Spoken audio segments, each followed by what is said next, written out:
When a power-hungry HOA, Karen crosses the line by hiring fake cops to bully homeowners over their grass, the neighborhood says enough is enough. What happens next will leave you stunned. In many suburban communities across America, homeowners associations, HOAs, are responsible for maintaining the order, beauty, and property values of the neighborhood. However, sometimes the people in charge of these organizations abuse their limited power, turning simple rules into personal crusades. In this case, a woman, now notoriously labeled as Karen, took her role in the HOA far beyond acceptable boundaries. Her obsession with lawn maintenance rules and her desire to control her neighbors pushed her to cross a line that few could have imagined. She hired fake police officers to intimidate residents into complying with petty grass regulations. The HOA in question was located in a middle-class suburban neighborhood where most families lived peacefully for years. Routine disagreements over lawn heights, house colors, and fence sizes were part of the norm. Most residents complied with HOA notices because they understood the value of maintaining a cohesive community look. However, everything changed when Karen was elected to the HOA board. Almost immediately, the tone of the HOA shifted from cooperative to combative. Instead of working with homeowners, Karen viewed her position as a mandate to enforce her personal standards of perfection, regardless of the rules set forth in the HOA's official guidelines. Karen's obsession focused mainly on lawn care. She believed that grass should never exceed a certain height, must be uniformly green, and must be trimmed with absolute precision. While most HOA boards would send polite notices to homeowners who were out of compliance, Karen escalated matters dramatically. Instead of warning letters or fines, homeowners began receiving official citations that resembled police tickets. These citations threatened heavy fines, legal action, and even property liens if residents did not comply within 48 hours. The tone of these documents was aggressive and intimidating, designed to scare homeowners into immediate action. Suspicion began to grow when residents noticed that the so-called officers who delivered these citations were not actual police officers. They wore fake badges, drove unmarked vehicles, and had no official identification linking them to local law enforcement.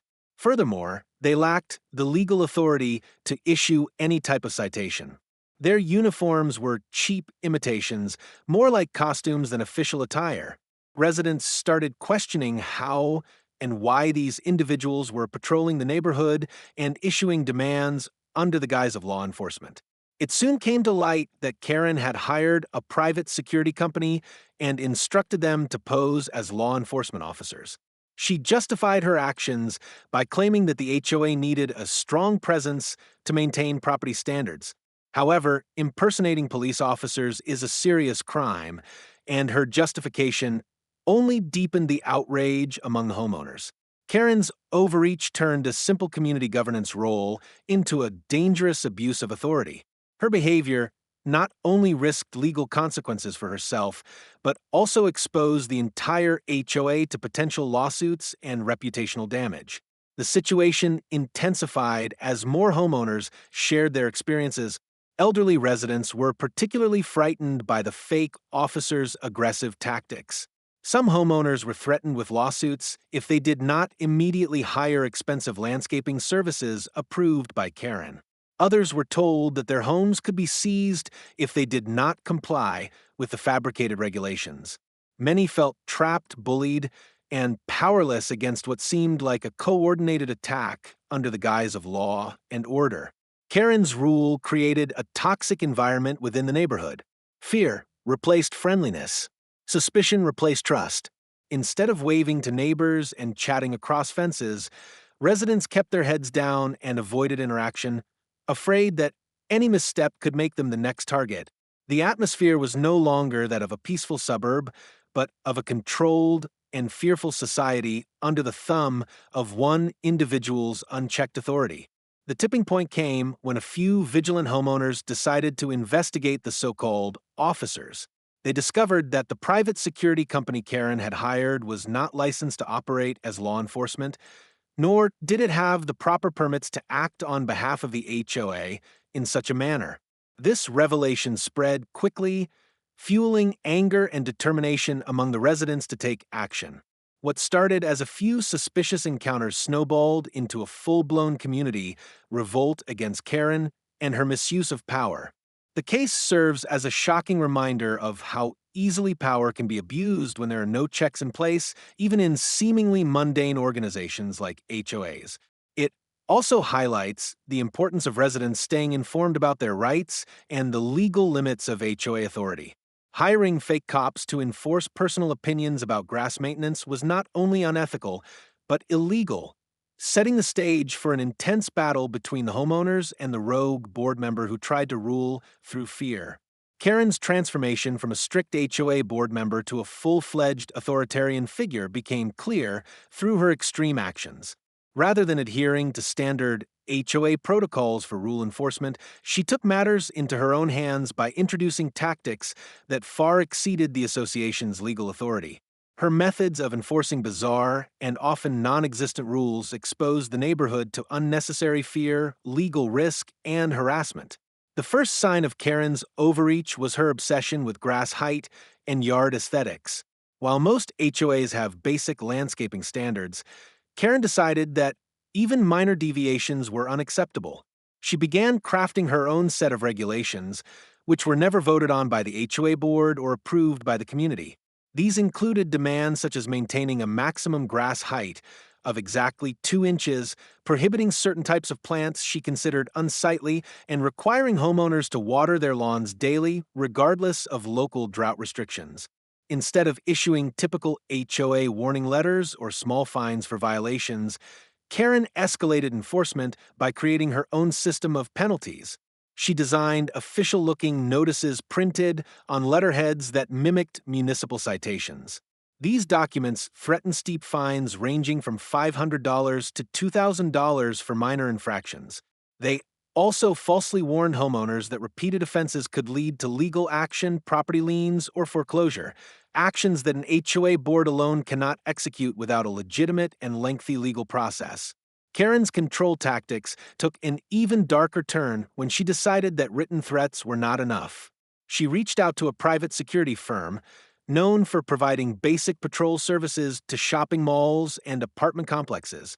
However, she instructed them to wear uniforms resembling local police officers' attire and to carry fake badges. Karen directed the security guards to approach homeowners, issue warnings in person, and intimidate them into complying with her self-created regulations. The security guards, under Karen's orders, began patrolling the neighborhood daily. They stopped residents outside their homes, took pictures of properties without permission, and delivered false citations. Homeowners reported feeling harassed, as the guards acted aggressively, demanding immediate action and hinting at imminent legal trouble if homeowners did not conform to the arbitrary standards. Some guards even falsely claimed to have the authority to arrest or fine residents on the spot, further amplifying the fear. Karen's creation of a grass enforcement squad was never authorized by the HOA board. She circumvented all standard decision-making processes by arguing that immediate action was necessary to preserve property values and prevent neighborhood decline. Her justification rested on exaggerations and fear-mongering, warning that if homeowners were not tightly controlled, the neighborhood would quickly spiral into disrepair and financial ruin. She portrayed herself as a savior, while in reality, she was dismantling the community's trust and violating the legal boundaries of HOA governance. The rules Karen enforced were often bizarre and unreasonable. Residents were fined for harmless issues such as having a single brown patch in an otherwise green lawn, growing flowers that Karen personally disliked, or installing decorative elements like small garden gnomes, which she deemed tacky. Homeowners were expected to repaint their houses if even minor discoloration appeared, often at significant personal cost. In some cases, residents were forced to resod their entire lawns because the grass was deemed not uniform enough despite being healthy and well-maintained. Karen also manipulated the HOA's internal communication channels to maintain control. She restricted access to meeting minutes, prevented open discussions among residents, and shut down any complaints about her enforcement measures by labeling them as disruptive behavior. Homeowners who questioned her authority were threatened with additional fines or legal action, creating a chilling effect where many residents chose silence over confrontation. Financially, Karen's fake enforcement operation drained HOA resources. Payments to the private security firm came from HOA funds, but no proper contracts were approved by the board or disclosed to homeowners. She funneled thousands of dollars into this scheme without transparency or consent, misusing community funds for her personal agenda. Ultimately, Karen's actions violated multiple laws, including impersonation of law enforcement officers, misuse of HOA funds, harassment, and violation of homeowners' privacy rights. However, at the height of her power, she remained unchallenged for months because many residents either feared retaliation or were unaware of their legal rights. It was only through growing anger, collaboration, and information sharing among neighbors that a collective resistance began to form. Karen's abuse of power did not stem from ignorance or poor leadership. It was a calculated move to dominate the neighborhood through fear and false authority. By hiring fake cops, inventing her own set of bizarre and draconian rules, and punishing anyone who opposed her, she crossed multiple ethical and legal lines, transforming the community into a battleground between authoritarian control and the basic rights of homeowners. As Karen's aggressive enforcement methods escalated, residents gradually began connecting the dots and realizing the full extent of what was happening. The fake citations, unauthorized patrols, and excessive demands raised serious concerns among many homeowners. The realization that fake officers were being used to enforce unauthorized rules ignited outrage and a strong collective response within the neighborhood. Suspicion first grew when several homeowners compared their citations and noticed striking irregularities. The documents lacked official city seals, contained numerous legal inaccuracies, and bore signatures from individuals no one could verify. Some residents attempted to verify the citations with local law enforcement and quickly learned that no legitimate citations had been issued. These inconsistencies sparked widespread doubt and prompted residents to start investigating. Communication among neighbors, initially stifled by fear, began to increase. Small groups of homeowners started holding informal discussions, comparing experiences, and collecting evidence. Social media groups, neighborhood forums, and group texts became vital channels for residents to share their encounters with the so-called officers and Karen's new enforcement measures. As stories circulated, it became evident that the problem was larger and more systemic than anyone had assumed at first. Outrage grew rapidly when a few residents, particularly those familiar with HOA laws and local regulations, confirmed that Karen had no authority to hire security forces, posing as law enforcement. Moreover, many of the citations issued carried illegal threats, such as immediate property liens and home seizures, which could not legally occur without court proceedings. The discovery that Karen had fabricated the rules and enforced them through intimidation tactics galvanized the community into action. Homeowners who previously felt isolated now found strength in numbers. The fear that Karen had used to suppress dissent began to crumble as more people realized they were not alone. A collective demand for answers took shape. Residents began formally requesting HOA meeting records, financial statements, and proof of board approvals for the security hires. Karen's refusal to produce these documents further fueled suspicions and strengthened the residents' resolve. Some homeowners took their concerns directly to local authorities. They reported the presence of fake officers in their neighborhood, prompting investigations into the private security company and its activities. It became evident that the security guards were operating illegally by impersonating law enforcement.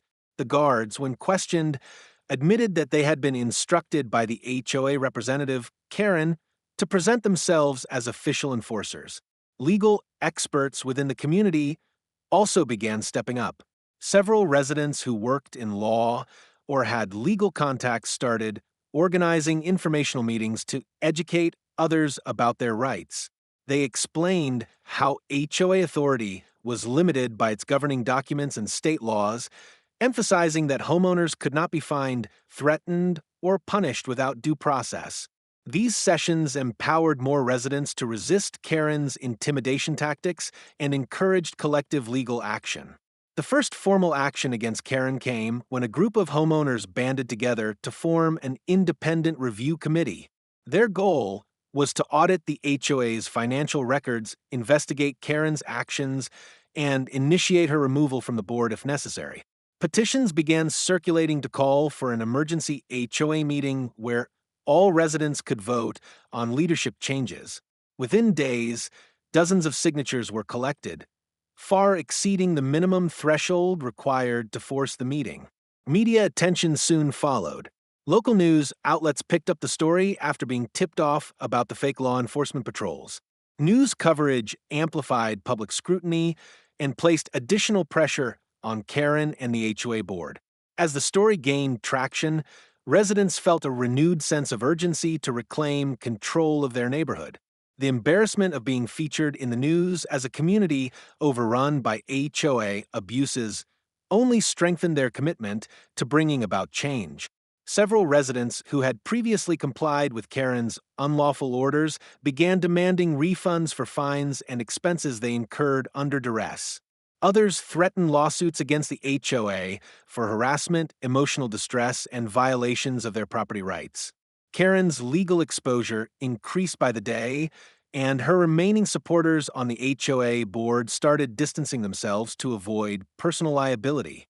The final shift in momentum occurred when a group of homeowners filed a formal complaint with the state's regulatory agency overseeing HOAs. This complaint detailed Karen's unauthorized hiring of security personnel, misuse of HOA funds, and violation of residents' rights. The threat of a state-led investigation created panic among Karen's few remaining allies and set the stage for a full-scale legal battle. The neighborhood's reaction was not driven by random anger, but by a well-organized, determined, and strategic effort to reclaim their rights. What began as isolated experiences of fear and confusion evolved into a unified resistance. Residents transitioned from feeling victimized to empowered, from being targets of Karen's abuse to active participants in holding her accountable. The collective outrage, combined with legal knowledge, media exposure, and grassroots organization, turned the tide decisively against Karen. The residents' ability to mobilize and act swiftly demonstrated the power of community solidarity in the face of authoritarian overreach. Their refusal to accept intimidation, coupled with their insistence on transparency and accountability, laid the groundwork for the ultimate showdown that would determine the neighborhood's future. Once the residents fully understood the scale of Karen's misconduct, the community shifted from outrage to strategic action. Organization and collective resistance became the primary tools to dismantle her control and restore lawful governance in the neighborhood. The homeowners realized that defeating Karen required a multi-front approach: legal action, community pressure, and formal HOA reform. The first organized step was the creation of a homeowners alliance independent of the HOA board. This group included residents from all parts of a neighborhood, with skills ranging from legal expertise and financial auditing to communications and event organizing. They established a structured plan to tackle Karen's abuse systematically, assigning specific responsibilities to volunteers and setting clear objectives. Key among these objectives was gathering evidence. Homeowners meticulously documented every fake citation, illegal patrol, financial irregularity, and communication that pointed to misconduct. They photographed the fake officers, recorded interactions when possible, and saved all written correspondence from the HOA under Karen's leadership. This evidence collection was critical in building a case strong enough to hold up under legal scrutiny and public exposure. The Alliance also hired an independent attorney specializing in HOA law. This legal counsel guided the residents on their rights, clarified the boundaries of HOA authority, and outlined the formal procedures required to remove board members. With professional advice, the community initiated formal grievances against Karen and the board with the state's Department of Consumer Affairs and other regulatory bodies responsible for overseeing HOA operations. Simultaneously, the Alliance launched a grassroots campaign within the neighborhood. They distributed informational pamphlets, hosted virtual meetings to avoid Karen's interference, and encouraged residents to attend upcoming HOA meetings en masse. Their messaging focused on exposing the truth without resorting to personal attacks, ensuring the campaign remained professional, factual, and focused on the illegal activities rather than emotional outbursts. A key turning point was the special meeting demanded through a community petition. State law and the HOA's own bylaws required the board to hold a special meeting once a sufficient number of homeowners signed a petition. The alliance easily surpassed the required threshold, forcing Karen and the board to schedule an emergency session. Residents prepared extensively for the meeting, gathering overwhelming evidence to present and organizing a slate of candidates to replace corrupt board members. At the special meeting, the homeowners acted with unity and precision. They introduced motions to remove Karen and any board members complicit in her actions. Votes were cast openly, and the overwhelming majority supported the immediate removal of Karen from the board. New elections were held on the spot, as allowed under the bylaws, resulting in the installation of a new board committed to transparency, legality, and community trust. In parallel to the internal HOA actions, several homeowners pursued civil lawsuits against Karen personally, as well as against the HOA for damages suffered under her illegal enforcement scheme. Claims included harassment, emotional distress, financial losses, and violations of privacy rights. These legal actions intensified the pressure on Karen, forcing her to seek her own legal representation and further isolating her from any remaining support within the community. Media attention continued to play a crucial role. Journalists covered the homeowners' successful campaign to reclaim their rights, painting a stark contrast between Karen's authoritarian tactics and the community's lawful, organized resistance. Positive media coverage validated the residents' efforts and served as a warning to other HOAs and overreaching board members elsewhere. The community also worked quickly to repair the damage Karen had done. The new board reversed all unauthorized fines and refunded residents who had been forced to pay under duress. Contracts with the illegal private security firm were immediately terminated. A comprehensive audit of HOA finances was launched to ensure all misused funds were accounted for and any missing money was recovered.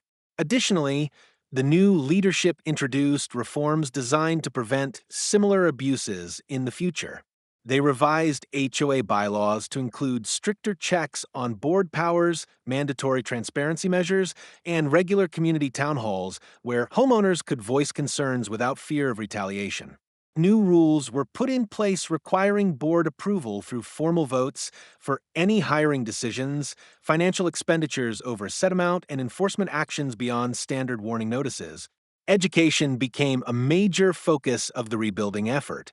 The board worked with legal experts to provide workshops on homeowners' rights, HOA governance, and how to spot and challenge unlawful activity early.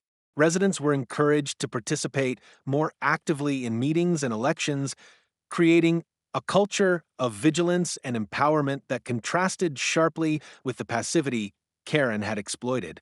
Through persistence, organization, and lawful action, the neighborhood completely dismantled the corrupt system Karen had built. They not only removed her from power, but also repaired the structural weaknesses that allowed her to rise unchecked. The successful fight back became a case study in how a united community, armed with knowledge and determination, can defeat even the most entrenched abuse of authority within local governance. Karen's downfall was swift and severe following her removal from the HOA board. Once stripped of her position, she faced a series of legal challenges stemming from her unauthorized actions. Civil lawsuits filed by individual homeowners moved forward, seeking damages for harassment, emotional distress, and financial losses. Several residents successfully secured settlements that compensated them for fines paid, costs incurred to comply with fake citations, and the anxiety caused by her aggressive enforcement tactics. The state's regulatory agency also conducted an independent investigation into the HOA's activities under Karen's leadership.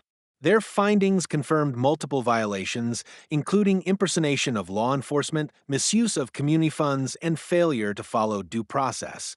Karen was personally fined, and sanctions were imposed on the HOA as an organization, requiring mandatory governance training for all current and future board members. Karen was also banned from holding any official position within an HOA in the state, effectively ending her career in community leadership. The HOA itself, under new management, undertook a series of reforms to rebuild trust with residents. They rewrote governing documents to include stricter checks on board authority, including clear financial transparency rules, mandatory homeowner approvals for major expenditures, and stronger protections against harassment. Regular independent audits were instituted, and a homeowner oversight committee was formed to ensure that no board member could ever again unilaterally impose rules or penalties without proper process. The aftermath extended beyond just legal and procedural changes. The community's culture shifted toward greater engagement and vigilance. Residents who once felt powerless against the HOA's authority became active participants in neighborhood governance. Attendance at HOA meetings tripled, volunteers stepped forward to serve on committees, and open forums were established where residents could raise concerns without fear of retaliation. One major lesson learned was the critical importance of transparency. Karen was able to consolidate power largely because she operated behind closed doors, concealing her actions from the majority of homeowners. In response, the new board committed to radical transparency by publishing detailed minutes from every meeting, making budgets publicly accessible, and regularly updating the community on all decisions and projects. This openness created a healthier relationship between the HOA and homeowners, built on trust and accountability. Another major takeaway was the necessity of education. Many residents initially complied with Karen's fake citations because they were unaware of their rights. The realization that knowledge is the first line of defense against abuse prompted a community-wide initiative to educate residents about HOA laws, homeowners' rights, and proper channels for raising disputes. Educational workshops, newsletters, and easy-to-understand guides became regular features of community life, empowering residents to recognize and resist unlawful practices early. The community also learned that unity is their strongest weapon against corruption. Karen's tactics were successful when residents were isolated and fearful. It was only through collective action, neighbors communicating, organizing, and supporting one another, that Karen's grip was broken. This experience instilled a long-lasting sense of solidarity among homeowners, ensuring that no single individual could ever dominate the community again without widespread resistance. From a legal perspective, the case highlighted gaps in oversight that could allow rogue board members to abuse their authority. Homeowners realized that while HOAs are self-governing to a large extent, there are external resources, regulatory bodies, courts, legal professionals that can intervene when abuses occur. Building relationships with these outside institutions proved vital, and the new board maintained open communication channels with state agencies to ensure compliance and early detection of future issues. Another important lesson was the need for clear, enforceable bylaws. Karen was able to exploit vague language and procedural loopholes to justify her actions.